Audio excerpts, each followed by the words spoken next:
Also, I think with both teams having a big consequential final in 2 weeks, I think that also played a huge part in, both teams trying to sort of put their best foot forward in terms of um, like how they set up and the experiments they're trying to do, etc. I think this was, for me, most notable in Arsenal's playing. And I say this with a rider that I only talk about Arsenal up to the 70th minute. Any compliments I give to Arsenal are only up to the 70th minute.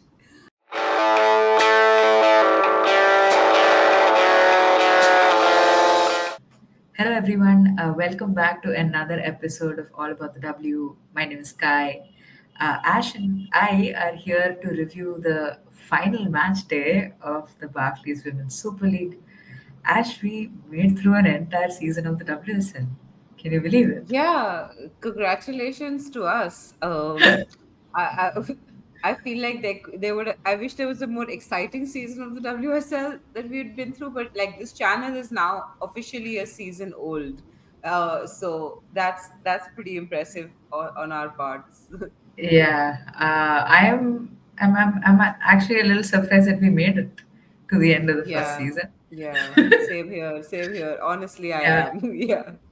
props to us, I guess. And I mean, hey, the football never stops, so we can keep going as well, I suppose. But Ash, let's dive right in, shall we?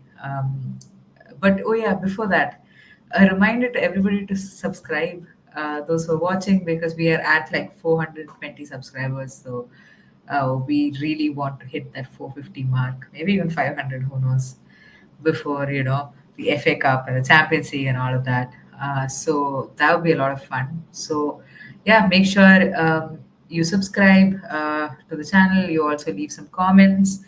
We have some fun content coming up. We have a little who knows the WSL better quiz that's coming up in a couple of weeks. We also have uh, the team of the season, all about the W team of the season as well coming up. We Ash and I will battle it out in an episode soon. So keep your eyes peeled. But Ash, yeah, let's get started with this review, shall we?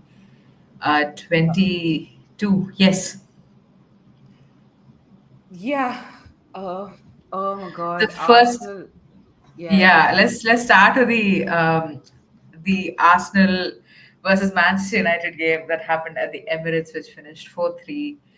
Chloe Kelly scoring in the second minute, Ella Toon equalizing in the 13th minute, and then Mariona Caldente scored a penalty at the 50th minute. Frida Manam then put Arsenal up again further in the 56th minute. Kim Little scored in the 61st minute. My God, they just went bam, bam, bam, right, like in 10 minutes. Um, and then Elizabeth Erland scored in the 70th, and Maya Letizia scored that penalty in the 76th minute. Ash, a proper goal fest this one. What a fun way to close the like yeah, a very rather dull WSL season out. What did you make of this game? I mean, potentially it was the most consequential game in the weekend because, depending on who won, it would decide who was second and third, and that would determine how many games you played next season because of the Yeah. Champions League. And so I think definitely uh, it was something that both teams would want to win. And also, I think with both teams having a big consequential final in 2 weeks, I think that also played a huge part in, both teams trying to sort of put their best foot forward in terms of um, like how they set up and the experiments they're trying to do, etc. I think this was, for me, most notable in Arsenal's playing. And I say this with a rider that I only talk about Arsenal up to the 70th minute. Any compliments I give to Arsenal are only up to the 70th minute. Um, anyway, like United, in my opinion, are the best off the ball team in the WSL. like the tackles, the aerial duels, the ground duels, the interceptions, the recoveries. I mean, like you name the metric, and I think United are probably the highest on it. Of course, there may be some teams that might be higher on something like tackles, but that's because they're teams that don't have the ball ever. Yeah. United is not. That's not United. Like in a game against a team like uh, Leicester or something, United probably has more of the ball.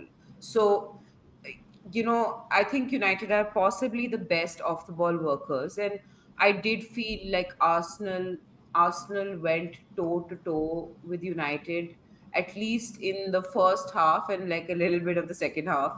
I think that's something they're probably working on in anticipation of Barcelona, because they realize that off the ball Arsenal are not is not strongest suit.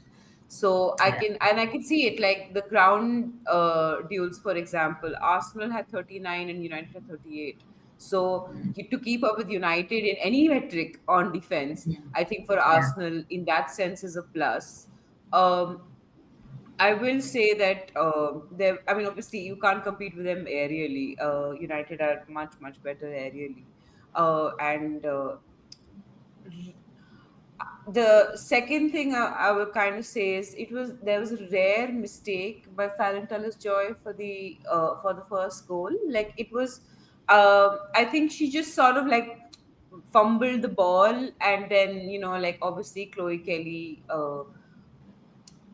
took advantage of that and Yeah. went for the goal. It was like a I dropped catch in cricket, right? Yeah, yeah, That's yeah, what it yeah. felt like.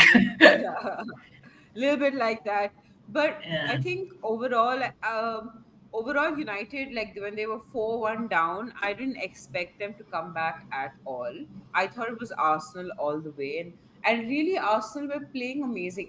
Like this was around like of course Toon scored from a corner, which was quite fortuitous because it sort of kept them in the game. But Arsenal, there was this little moment in the game, and I'm forgetting which three players it was, but because it was on the Chloe Kelly Fox side, I'm going to go Kelly Little Fox. They were doing these quick 1-2s, okay, in a triangle, and it went 1-2, 1-2, 1-2, 1-2 across a triangle, and before you know it, they were like near enough to put a cross in. Kelly put in an amazing cross, and then uh, nothing happened off that because I think Russo couldn't get to the end of it. But just that small little bit of play. I mean, Arsenal's passing accuracy was 82%, which is decent, but like it still can improve. There were still some fumble passes, but when they did pass well, and you could see it here because this was a very constricted crowded area of the field, you could see that they were passing with intent. And that I think bodes really well for Arsenal. Like if they can keep that up and improve upon that, I think it bodes really well for Arsenal. Yeah. um uh Now coming to where it all went wrong for Arsenal, which is Arsenal are really their own worst enemy. They really are. When you have a goalkeeper like Zinsberger, whose confidence is low, who's just, like conceded 9 goals, four in the previous game, four the game before that, and one in this game already. Don't be Katie McCabe. Like, don't make risky passes when you know that your goalkeeper is just not in a place where like she feels confident to defend against pressure from the opposition. Just don't do it. Like McCabe literally passed the ball, like literally passed the ball to Turlet. Like it wasn't even like it, it wasn't even close. Like there wasn't even like any doubt, that it was going to a City player and Turlin intercept. No, so sorry, not City, Arsenal player and Turlin intercepted. No, none of that. Okay, it was just McCabe being McCabe, like playing a good first half, and then just like one flip switched, and then McCabe is just like, I will single-handedly make this game competitive, and I swear, like it's mad. Like even that Leticia pen, also again McCabe. Like I'm just Yeah. I'm aghast. I'm aghast by how, like, like, I honestly at this point I'd be like scared to play her in the final. Like, Yeah, looking at this defense, like I have a question to ask you before we move to the next match. Like, you know, you were praising Arsenal's passing and the way they were moving the ball, etc., and their off the ball work, right? Because that's what you need to focus on when you're playing Barcelona, because it's highly unlikely that you're going to have a lot of the ball. So my question to you, I guess, is like, are you concerned about Arsenal's defending right now? Because with Barcelona, you need to ensure that you defend well mhm. first and foremost, and then Yeah. so is this like Arsenal defense a cause for concern for you, or is it like a Zinsberger thing? Would it look different if Van Domselaar comes in? I mean, I was concerned before this game. I really was. Like, I thought the previous two games, there was just like no cohesion in the back line. There was no organization. There was no off the ball work. I mean, there was off the ball work, but it was very easy to on the counter, like on transitions, just like catch Arsenal out of sorts, and like with the back line would always be like disorganized. They were never Yeah, like disciplined, and they were not setting any offside traps. So if someone's on the transition, just set an offside trap, right? Like that yeah. happens against you all the time. Two times Blackstenius came on, both times, both things that Blackstenius did were offside. Oh my Okay. God, I heard the commentator say that. She said, she's only been caught offside after coming on, and I thought that was that was really funny. Yeah, I mean, like if teams can do that against you, you can do that to other teams as well, Yeah, especially if they're playing on the counter to begin with, and they're having to make those runs on a long ball. Anyway, and you have a high line. yeah. Uh, anyway, so I was worried, but Huh. I do think in this game it was Hmm. single-handedly just like you can see with corners, you can concede off a corner. It happens. Like Yeah, that early goal that Toon scored. I don't necessarily think it takes you out of the game at all. And then they were 4-1 up, and when you're three-goal difference, you're just like, okay, I'm in cruise control. But like when you have somebody like Katie McCabe, who just like is just like, okay, today I will just do everything wrong. Like I'll pass to the opposition that will in front of the goal, so that will create a goal. Then I will lose my temper, not temper, but like lose my head because all of this has happened, and then give away a penalty. Like, you know what I mean? Like at some point you're just like, okay, fine. uh you have just single-handedly dragged our team into a difficult battle. So yeah, I don't think as a team they played badly. I don't think the off the ball work was bad. I don't think the defending was bad. I thought the back line was pretty organized. I thought United were finding it really hard to play them on the counter because Arsenal kept doing interceptions. I think Arsenal had like twice the interceptions that United had. Like it right, was a right. mad number. It was a crazy Hmm. number because Arsenal were really working on that. So if they continue to work on it and they have time, I think they can in that sense compete with Barcelona in terms of the defense. Hmm. Um, my their only issue is whether you get the switched on Arsenal that was there in the first 70 minutes, or you get the mad head turned switch off. Like something is flipped. Katie McCabe Arsenal that happened in the last 20 minutes. So that's like a Yeah, toss of a coin. I mean, it's a Champions League final, a final that you weren't expected to be in when the season began. So Yeah, I feel like they'll be okay considering, I feel like the pressure is on Barcelona in some ways to win it. yeah, yeah, So yeah, we'll see. yeah. Let's move on to Villa Sorry, versus. Oh yeah, yeah, I know I've been speaking for really long. I have to talk about this with United because it has been an entire season of us complaining and nothing has seemed to change. Skinner is just like, okay, I'm succeeding. I got into the top three, so everything is good. Clinton and Toon don't work as midfielders together. I yeah, know Toon scored, but if you're going to be the number 10, you have to be the ever present creator. Like, you can't just wake up. one day and you'll be like, okay, I put my head to a corner, and then justify your place in the side. Like at least Yeah, Clinton's winning a tackle or two, or taking those long shots from range. I yeah, mean, to be fair, Toon also had an opportunity in the box, but like Clinton's doing defensive work, doing the clearances, all of those other things. So at least I can say that this person offers my team something when they're not scoring as well. But like with yeah. Toon, what is Toon doing? I didn't even notice Toon apart from the head that Toon got to the ball. Like, Yeah, I just Ellerton sorry. definitely goes missing in games. Like it's something I've definitely noticed uh, about her.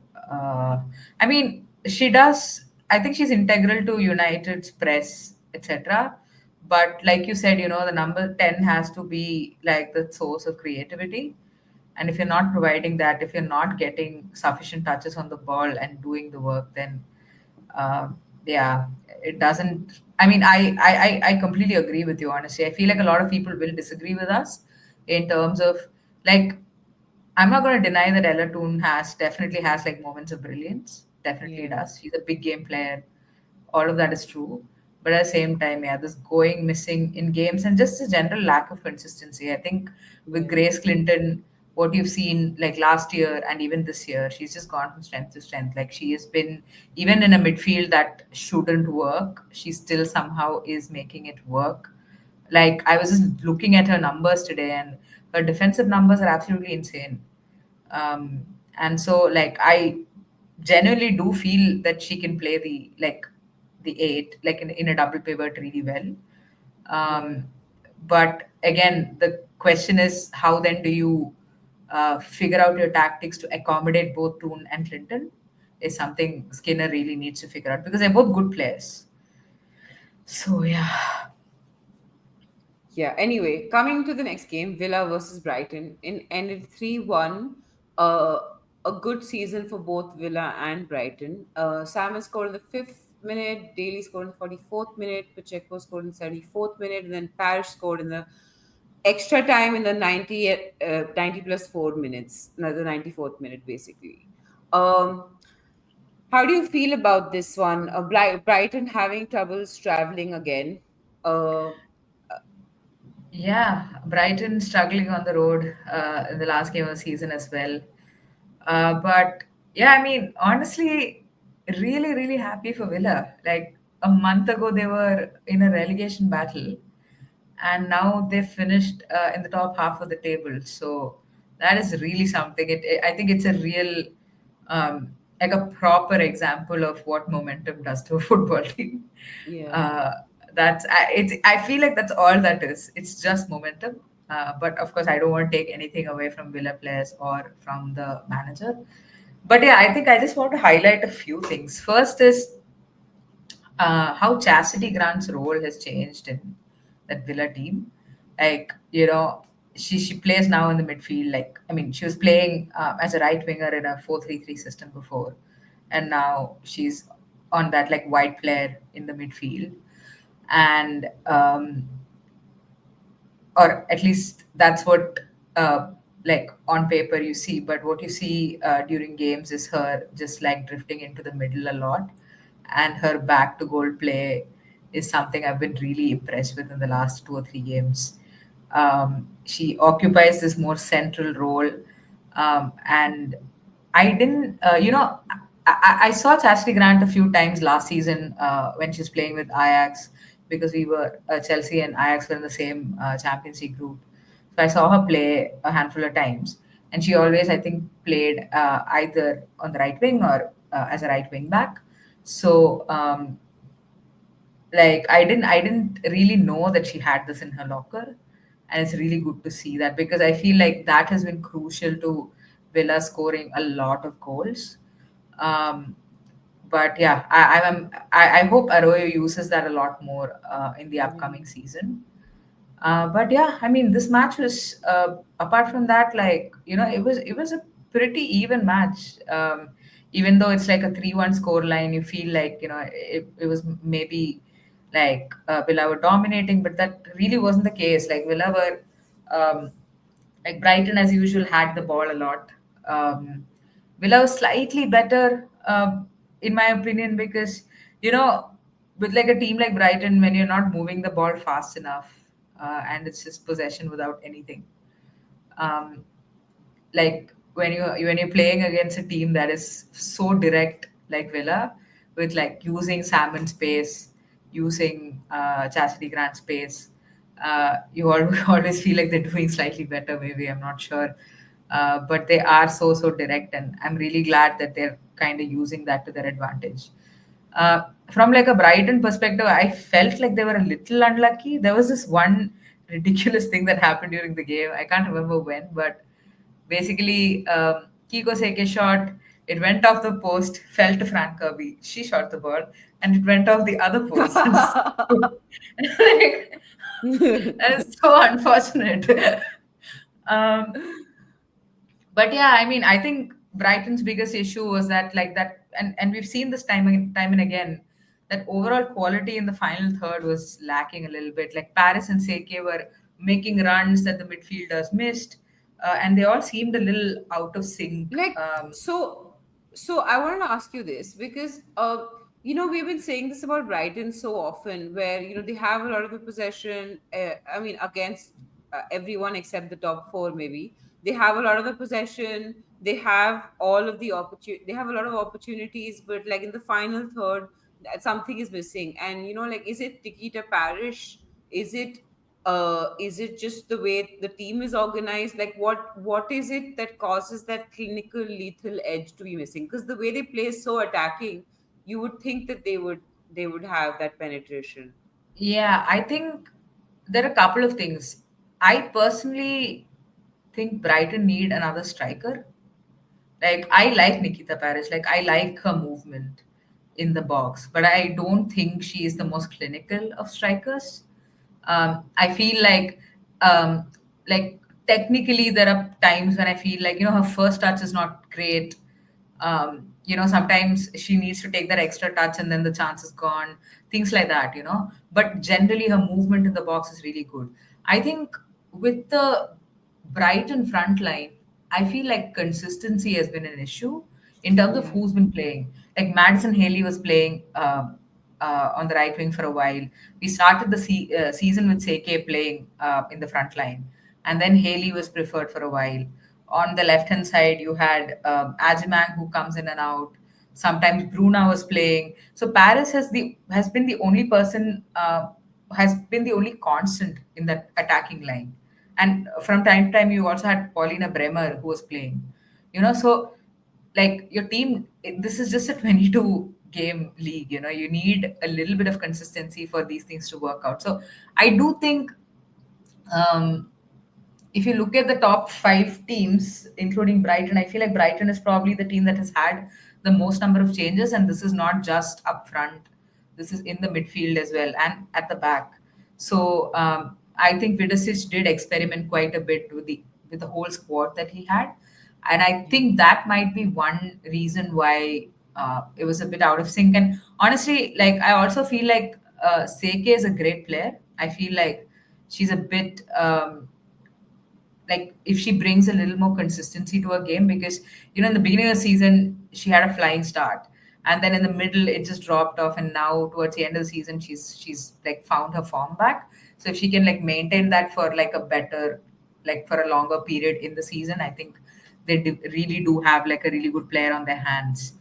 But yeah, I mean, apart from that, I feel like Mas Pacheco last game she scored. She had only previously scored only one goal. That was, I remember that goal. It was against Arsenal at the Emirates last season. Um, and yeah, she really looked like she wanted to score. Yes, like on Saturday, like she took multiple shots. Yeah, finished her time at Villa with a goal. Um, Yeah. but yeah, excited for both teams. I'm really excited to see how what the transfer window looks like for both teams. Yeah. Uh, like especially with Brighton's like exits, I feel like maybe Vidosic has a plan going in. Yeah. And Villa, obviously, when you finish with on such a high like Villa have, Yeah. Yeah. uh, Yeah. maybe there's an opportunity there to bring in some good players for the manager. Yeah, yeah. I personally, I think. Villa have a higher ceiling than Brighton. I feel like Villa, because Brighton, while their playing style is very exciting and Dario Vidicic has got all of these interesting ideas, I still feel like there's some time to grow. Whereas that Villa squad, I know they were up for relegation like a month ago. I know, but I just feel like there's something there, simmering there. And I feel like Natalia Arroyo is just like the right person to bring it out. Like she's playing to the strengths of her squad and the way she set them up. I genuinely feel like next season Villa will be off to a flyer. Like, Yeah. mark my words. Wow. Okay, you heard it here first, folks. Yeah. But no, I don't disagree at all because honestly, especially in the first half of the season, Villa not picking up points was just it was just so unlucky. Like there were so many matches where they were really good and deserved to get something out of it, but just did not. And they do have really, really high quality players in that squad. I completely agree with you. Yeah. But yeah, let's see where that goes. Yeah, anyway, the next game is Leicester versus West Ham, which ended 4-2. Came and scored in the ninth minute, Kane scored in the 35th minute, and in the 59th minute, Tierney scored in the 69th minute, Asai scored in the 57th minute and the 63rd minute. My God, what a goal fest. Um, Kai, fun game to watch. It was a really fun game to watch. It was just like so much back and forth, and you know, I know we both predicted a West Ham win for this game, but I was genuinely happy to see how good Leicester were. You know, Yeah. like, and this game in some ways summed up both West Ham and Leicester, um, because uh, like with West Ham this season, we know that like chaos is coming, right? Like their defense has not been the best. They've conceded 41 goals. They're only uh, ahead of Villa, Spurs, and Palace. That has to tell you something, right? They've not been defensively super strong, and I feel like Leicester took like really full advantage of their defensive flaws. Like a couple of goals, two of the goals, the through ball just sliced open West Ham's defense. It was just like hot knife through butter. It was just actually like the runs were great from I think it was from Hannah Kane. The run was great, but the passes were also really beautiful. And um, the one thing Leicester do have, they have fast forwards. Um, and I don't think the West Ham backline could keep up with it. And they were playing a slightly higher line, and I feel like positionally, it wasn't the best evening for West Ham defenders. And then for the other two goals, I feel like there was like cheap giveaways. Like Leicester again pressed the backline really well.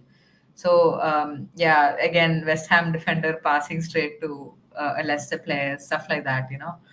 Um, I think for West Ham, the issue is that they've been scoring like a lot more goals, but Leicester have been really good defensively this season, right? Like that was at least the first half of the season, like that was like the punchline. Like basically the fact that Leicester have not been conceding enough goals, and Amadine Mikel has been,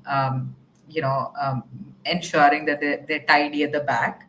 And I think that kind of showed in this. So, like West Ham's poor defense and Leicester's good defense. And then the fact that, Leicester were just clinical when they got the opportunities. Um, and overall, yeah, West Ham did have a bit of the ball, but I felt like Tierney and Yuka Momiki just like bossed that midfield. Like Yeah. West Ham could not threaten Leicester at all in any significant ways. Like they had to sort of resort to crosses. Many of them were like pretty aimless, just crossing into the box, just hoping some head would find the ball.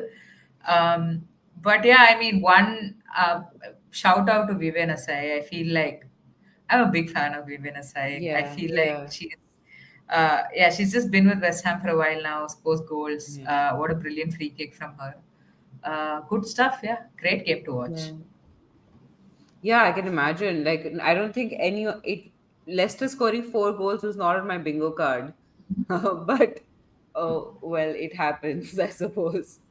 Yeah, I think the only thing is, like we were talking earlier about, um, like Arsenal, West Ham, sorry, Arsenal United having some consequences. I think even in this game, like had West Ham won, I think they would have finished sixth. So I'm not sure if Villa thought they would finish in the top half of the table on the beginning of Saturday, but Yeah, that's how it's kind of panned out. And I feel like possibly like West Ham, maybe, given how they've been performing in the last month and a half, maybe they're a little disappointed yeah, to find themselves ninth, are they? yeah, yeah. Ninth in the Yeah, I table. think so. So yeah, so that's maybe a bit disappointing, but both West Ham and Leicester have a lot to think about, like the teams in the club in terms of the investment that they want to make, because Michelle Kang is coming with the green. Money, money, money. Yeah, Yeah. I'm honestly worried about Spurs being relegated at this point. Yeah. Oh, yeah. Anyway, let's look at another goal fest. Manchester City versus Crystal Palace, which finished 5-2. Um, Carolyn scoring in the 17th and the 86th minute. Jill Road scoring in the 64th minute. It's been a while since Road has scored, I think. Rebecca Knack getting 2 goals. Wow. In the 67th and the 94th minute. Ashley Weirden scoring in the 4th minute and Gail scoring in the 40th minute for Palace. Ash, whoa, this looks like it was a very chaotic game. Tell me all about Oh my it. God. Like, first of all, I do not care how good City's forwards are. I would talk about their defense. Because, like, I cannot, I just can't. Like, City's defense is a hot mess. You know, in that first, Palace scored, right? Like, Palace scored in the fourth minute, and literally there were three players. So, Giles making a run. And there are three players surrounding Gael. Okay, three defenders surrounding this one player making the run. Nobody's checking the run of Weirden, who's coming in. Gael passes to Weirden, and it's a goal. I'm just like experienced defenders, WSL defenders. Like they're not like all of these defenders are like supposedly good players at the top of their game, right? I mean, they're playing in the WSL. It speaks for themselves. They're playing for a team like City. I mean, even if they were playing in the championship, this is like rookie level mistake. Like you can't like look around the field. There might be other players playing in a team. It's a 11-player game. You know, you might want to see who else is running at your goal. Anyway, so Weirden scores, and I'm just like, what is this? Like, this is just like really childish stuff, like even their academy players probably don't do something like this. Anyway, like City needs to overhaul this system right now. First of all, change the goalkeeper. Keating just not going to do it for you. Like I know that like yeah, change the goalkeeper, find someone who can play out from the back. Alexandria, I know, is now a midfielder apparently, but She's is also leaving. leaving. Huh, Yeah, that's what I'm yeah. saying. I was coming to that. So Oh, sorry, sorry. Alexandri, who's a midfielder apparently, is now leaving. Wahhabi will probably leave as well. So get one fullback for sure and a center back. I think that's like bare minimum. So basically, you must, apart from Rebecca Knack, and nobody's, and Kasparai, who's according to the commentator called Kaspari, but whatever. Apart from those two, I think everybody else needs to go. Like everybody needs to change. Hey, Um, Alex Greenwood's just coming back from injury. Give her a yeah, break. but Alex Greenwood should not be fullback. Like, what Oh, is she has to be happening? center back. Yeah, yeah, Yeah. yeah. I think Wahabi might be injured. I think that's why Yeah, but Greenwood I also started. think neither manager fancies Wahhabi for maybe Yeah. obvious reasons. Um, It's like you're making a so grocery list at this point. yeah, I'm just like City, everybody go. like think about it. City have a unique opportunity next season. Like, yes, lots of people will leave. Alexandria will leave. There might be other people who want to play the Champions League who might leave. But they're also not playing the Champions League. So they have the opportunity to prepare for an entire week for every game. So, and if they can just beat everyone else and then focus on beating the top three with a week to prepare while the other top three possibly have 3 or 4 days, um, that gives them a huge advantage, in terms Yeah. of injuries as well. You can do it with a smaller squad. Uh, Mm. like, think of this as a positive thing. You have the opportunity now to like really go for the league next season, because City have not won silverware now in 3 years, I think. Mm. Yeah, it's been a while. The It's been last a one is while. that So FA Cup under Taylor. yeah, so like, get your socks up if you're supposed to be this up and coming great team that's challenging for the title. At least, I mean, qualify with the Champions League first. But like, otherwise also like make something of the fact that you didn't qualify. Anyway, coming to the game at hand, because I got sidetracked. Is that, you know oh yeah, one more thing. City need to know that they can't outscore everyone. Like, you can outscore Palace, but you can't outscore Chelsea and Arsenal all the time. So like, fix Yeah. your damn defense. Anyway, Yeah. um uh Fujino. Okay, Fujino came on the 46th minute for Jess Park. Like, awesome. Like, best substitution in the games, hands down. I love Fujino. Comes in, 2 assists, bang bang. If Carolyn could actually score a goal, I know she scored 2 goals, but she should have like 5 goals on that thing. Like, Carolyn needs to learn how to convert. Okay, there were so many plum Yeah. opportunities. I mean, I agree, Sheyanis is a good goalkeeper, but when you pass it to her, she can like just like stop it. It's not even testament to her goalkeeping skills if you're passing the ball to her. Yeah. So yeah, Carolyn needs to work harder on aiming for not the goalkeeper. Um, Yeah. uh, but uh, but like, Fujino would have 4 assists if that was the case. Ford also missed an opportunity. Sorry, Rod also missed an. What am I saying? Rod also missed an opportunity Fujino passed.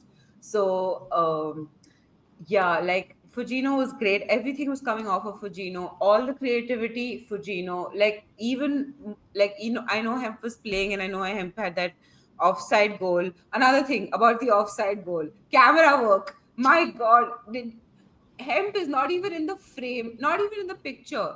Then the lino goes offside.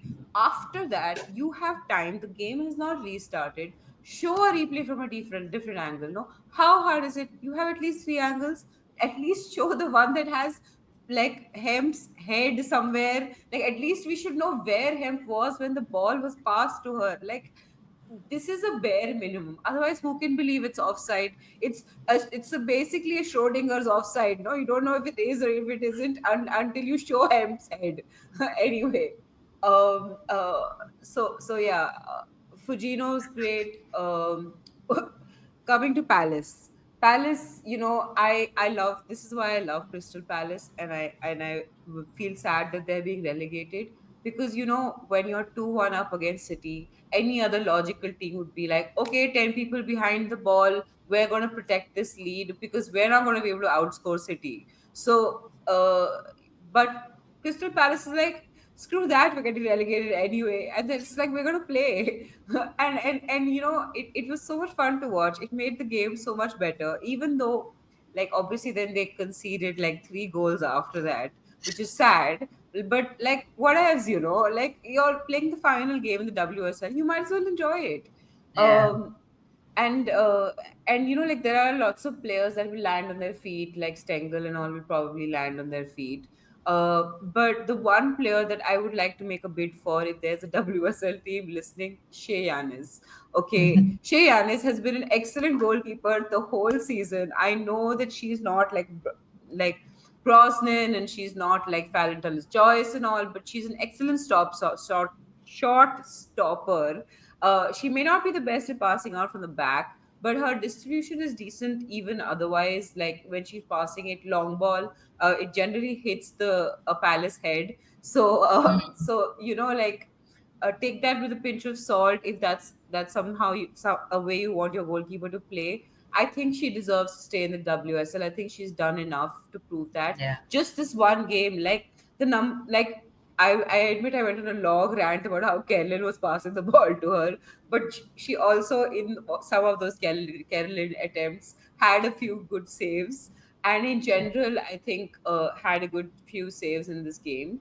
So I Yeah, I think was that looking at the she footmob deserves it. ratings, and I mean, if a goalkeeper has like a 7.2 rating after conceding 5 goals, you Yeah. know that like they've done Yeah, something no. right. Like City could have scored nine. Like I'm not even kidding. City could have scored nine. Palace was just like, we're having chill time. We're having fun. We're gonna do this.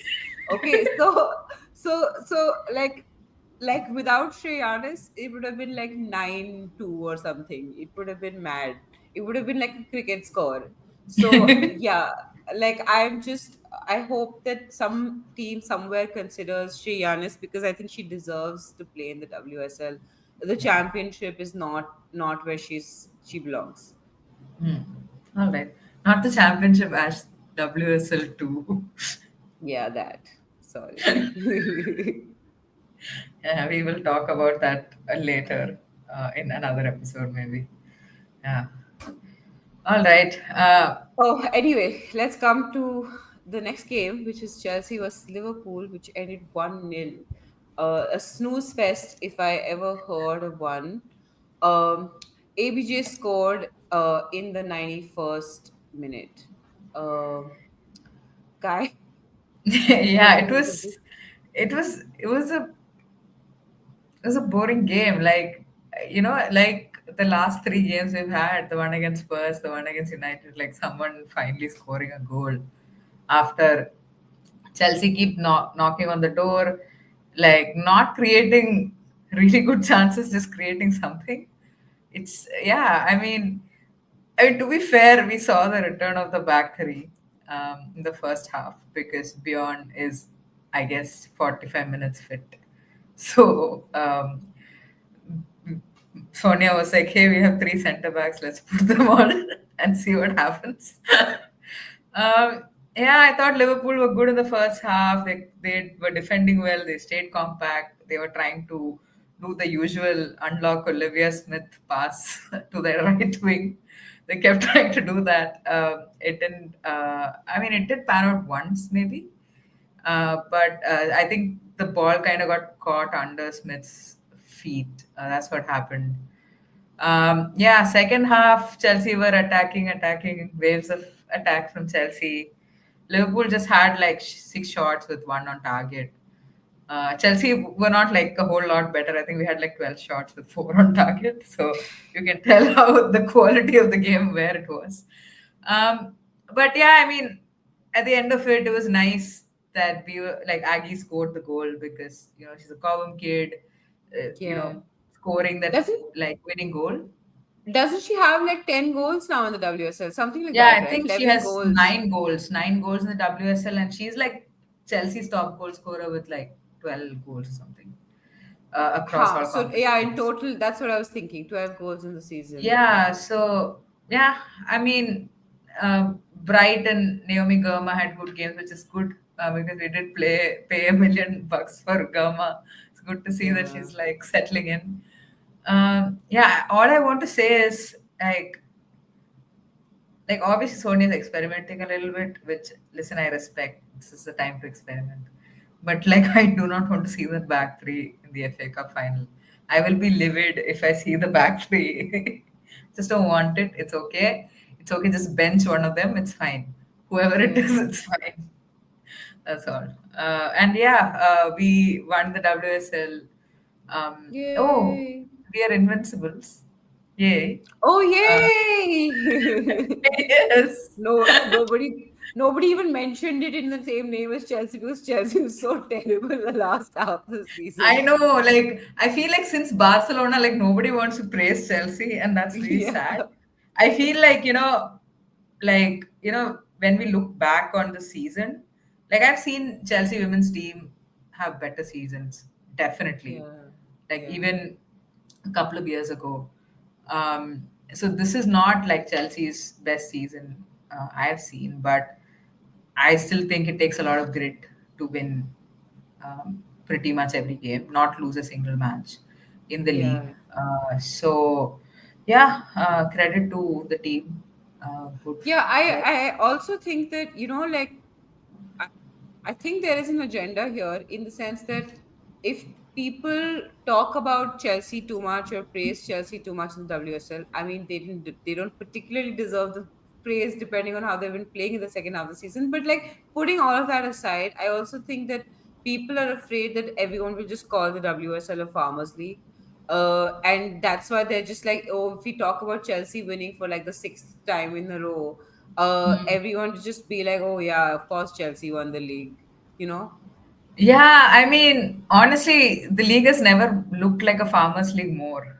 Look at the Yeah. points table, right? Like 60 points. Again, that's another record broken, never been done.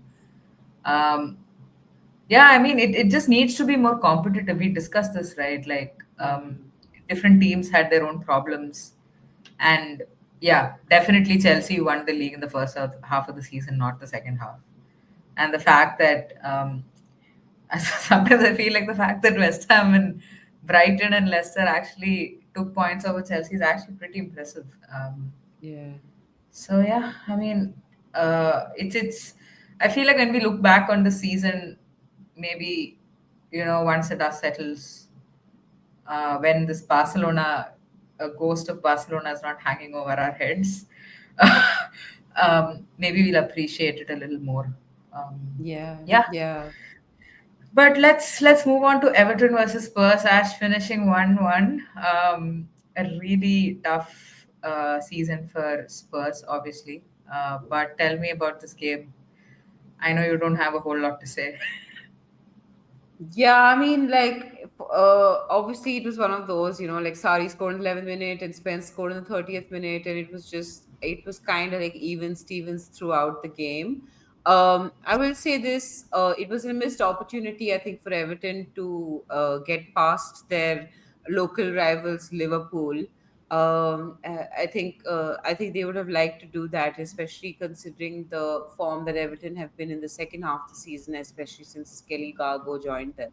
Yeah, Um, so I think that that's certainly a missed opportunity. And if and like considering Liverpool were playing Chelsea and Everton were playing Spurs, I can't think of a more beatable team in the WSL than Spurs right now. I think even Leicester are better than Spurs. So I honestly even think Palace are better than Spurs in okay. like like okay, I put it this way. I think that parts of Palace's game are better than Spurs, Yeah, and I think that's fair. Uh, I do think that goal that was conceded, the Sari goal, should not have been conceded. It was a free kick, and I don't know if Cop. I don't know why Cop was not expecting it. It was very obvious, kind of like where the ball would go. For some reason, just missed everyone. It was just one of yeah, those freakish things where it was just like nobody expected that she could pull off that shot and that it would go in, and so they didn't even try to defend against it. It was just a very strange free kick in my opinion. Anyway, yeah, I will one player that I will praise who's just sort of been growing a little bit slowly, very slowly, because not scoring that much, is Holt. Holt was good and really good in this game. My favorite Ella Morris was terrible in this game. Also got a yellow card. But then but that's the truth with young players. They will have games in which nothing works out for them because they don't have the experience of how to deal with a bad uh, start to a game. So when you get yeah, carded really early, then you have to know how to recover from that and actually keep playing the game. I think that didn't really happen for her. A small word on Everton. Everton really need to switch out from this 4-4-2 they're playing with Gargo and Payne. Just do what you were originally doing, which is put Snows behind Gargo as a 10, go back to Payne as a winger, and play whoever else you want as a winger on the other side, like Sari maybe. Because I genuinely believe like Payne as a second striker doesn't really work because both Gargo and Payne cancel each other out, and Payne doesn't have the conversion also to prove yeah. that she deserves to be in a central role. So just play her on the wing, use her for pace, and have Gargo or Snoys finish it. I feel like that makes more sense. Yeah, I think this is something I've noticed about Payne, because I feel like beginning of the season there was a lot of expectation from her to bang in some goals, but she's really it's and like when I see her play, I can see that she's not really a goal scorer. Like, Yeah, she does all the hard work of beating all the defenders, dribbling the ball, even taking players on 1v1, but like that composure in front of goal is just absent for her. I don't know if that's a yeah, lack of confidence or what it is, but I don't, at least having watched her for this season, I don't really see her as like a goal threat, if that makes sense. Yeah. yeah, yeah, for sure. And shall we move on to the fan pundit corner? Yeah, yeah. Tell me how much you are ahead by like ginormously. No, I'm actually not. But anyway, after like match day 21, I was at 35 points and Ash was at 21. Um, so after looking at all the results of the final match day of the WSL, um, Kai got, as in I, got the outcome right for Villa versus Brighton, Chelsea versus Liverpool, and the scoreline right for City versus Palace, which gave me 5 points and puts me at 40 points, right? And Ash got the outcome right for City versus Palace and the scoreline right for Chelsea versus Liverpool. And that gives her 4 points and puts her at a whopping 25 points. All right. So, I mean, listen, there is, you just need to get the scoreline right for the FA Cup. That's Even it. if I do that, I can't win. It's 15 points, right? Yeah, but if I get, see, I will predict a Chelsea win, right? Yeah, yeah.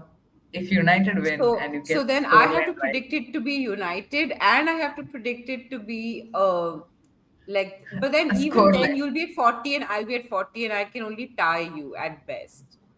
Oh, yeah, that's true. See, Too bad. math, I did economics major. Wow. Wow. I did 15 Well, to something. I will send the Chelsea kit along. Yeah. No, but we will see. We'll figure out a way in which it's not tied. All right. I think that brings us to the end of this episode, everyone. We know that it's a little long. I think we just wanted to go all out considering this is the last week of the WSL. But we'll be back in your YouTube stream. Uh, in a couple of days with our team of the season. It'll be our combined team of the season. And yeah, but again, a reminder to subscribe to the channel and also leave your comments and your thoughts. Tell us how your team did in the season of the WSL, what your expectations were, whether they've been matched, etc., all the good stuff. We'll catch you soon in a couple of days. Until then, bye bye.